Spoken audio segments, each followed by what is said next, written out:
How do you get your ex back after the two of you have had a big fight? That's exactly what we're going to be talking about. We're going to give you some good tools and strategies, so please make sure you stick through to the end, because again, I think you're going to find this very helpful and very beneficial for you if you're coming out of a big fight with your ex. Hey there, it's Clay with modernlove.life, and today we are talking about how to get your ex back after a big fight. Now, in the process of getting back together, there are going to be a lot of ups and downs. Many times people think that it's just going to be this nice, easy, straight line. But in my experience, that's not how it usually goes. It's usually this complicated series of twists and turns along the way. One of my clients that best describes this is a woman I worked with in France. She was connecting pretty well with her ex, who was kind of stoic person himself. As they were connecting, things were going pretty well, and then suddenly she started having a lot of problems. She started sending me these messages: "Hey Clay, I need to talk to you as soon as possible. Things are going sideways here." And by the time I was bracing for something bad to happen, but by the time we actually got to talk, she's like, "Yeah, we're back together." And so, it's that whole roller coaster thing. It's going to happen. During this roller coaster, there are going to, of course, be high highs, but there will be low lows as well, too. And that can look like big dramatic fights. So what do you do after a big dramatic fight? First things first, you want to take a step back, and you want to take a moment to understand what happened between the two of you, what went wrong, what did you do to contribute to this dynamic and to this fight. I know it's really easy to say, oh yeah, we got in a fight because my ex was being a jerk, or because they said this, or because they were being cruel and mean and unfair or whatever. But what was it that happened to you? Because again, you can only be responsible for yourself and your own reactions. So what was it that you did that contributed to this fight? Were you a little bit too attached to outcome? Were you unable to connect with them and where they're at and what they want? Were you too focused on yourself that you lost touch with them? What was it? Go ahead and start to identify that and start to think about what that might be, because we want to make sure that we're not creating the same dynamic as we move forward.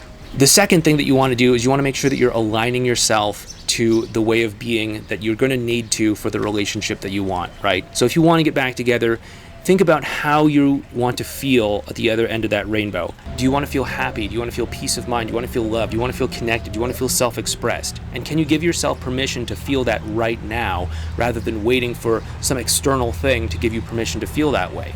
If you can do that, then you're basically aligning yourself with what you want. You're taking yourself out of alignment with insecurity, out of alignment with lack and fear and all these other sorts of emotions that you could be setting yourself up with, and you're actually aligning yourself with the emotions that you want.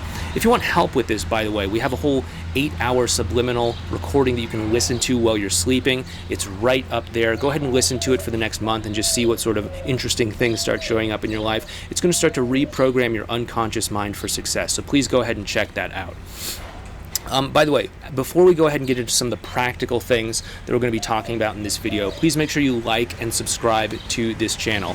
Hit that thumbs up button for YouTube so that they can start to show these videos to other people out there who might benefit from them.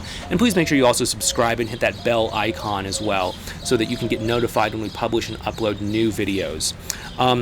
But what you want to do is basically you want to recover by having what we call a same team conversation. You want to get on the same team with them so that they know that both of you want the same things. There's a lot of disagreements, there's a lot of not being on the same team that can happen in a relationship that can cause a lot of divisiveness between two people. But if you can remind them that you want the same things and remind them that the two of you can be on the same team and move towards the same goals, then that's going to be an extremely effective strategy to do. The second thing you want to do is make sure that the two of you are connecting on an emotional level. Now, what this is going to do is it's going to help to inspire more trust, help them to see themselves in you, help you to see yourself in them. And as you start to develop this mutual sense of empathy and connection and what we call rapport, you're going to actually be setting yourselves up to connect better and to have more of a stronger emotional connection in the long run. And then, of course, what you really want to do is just be able to consistently maintain this set of being on the same team and also creating this emotional connection. I made a whole video on this the other day in terms of a step-by-step process for getting back together with your ex. It was a live stream video. You can go ahead and check it out right up there. We talk about being on the same team and we talk about creating that emotional connection. But what I'd really like you to understand next is your ex's experience through this process of getting back together and healing. And you can find that out over on this video series right here on your ex's 5 stages of getting back together. Please go ahead and check that out next. It's going to walk you through exactly what your ex is going through and how you can stay connected to them during all of this, and more importantly, what you can expect next from them. Anyway, go ahead and check it out right over here next. Take care, and I'll talk to you in the next video.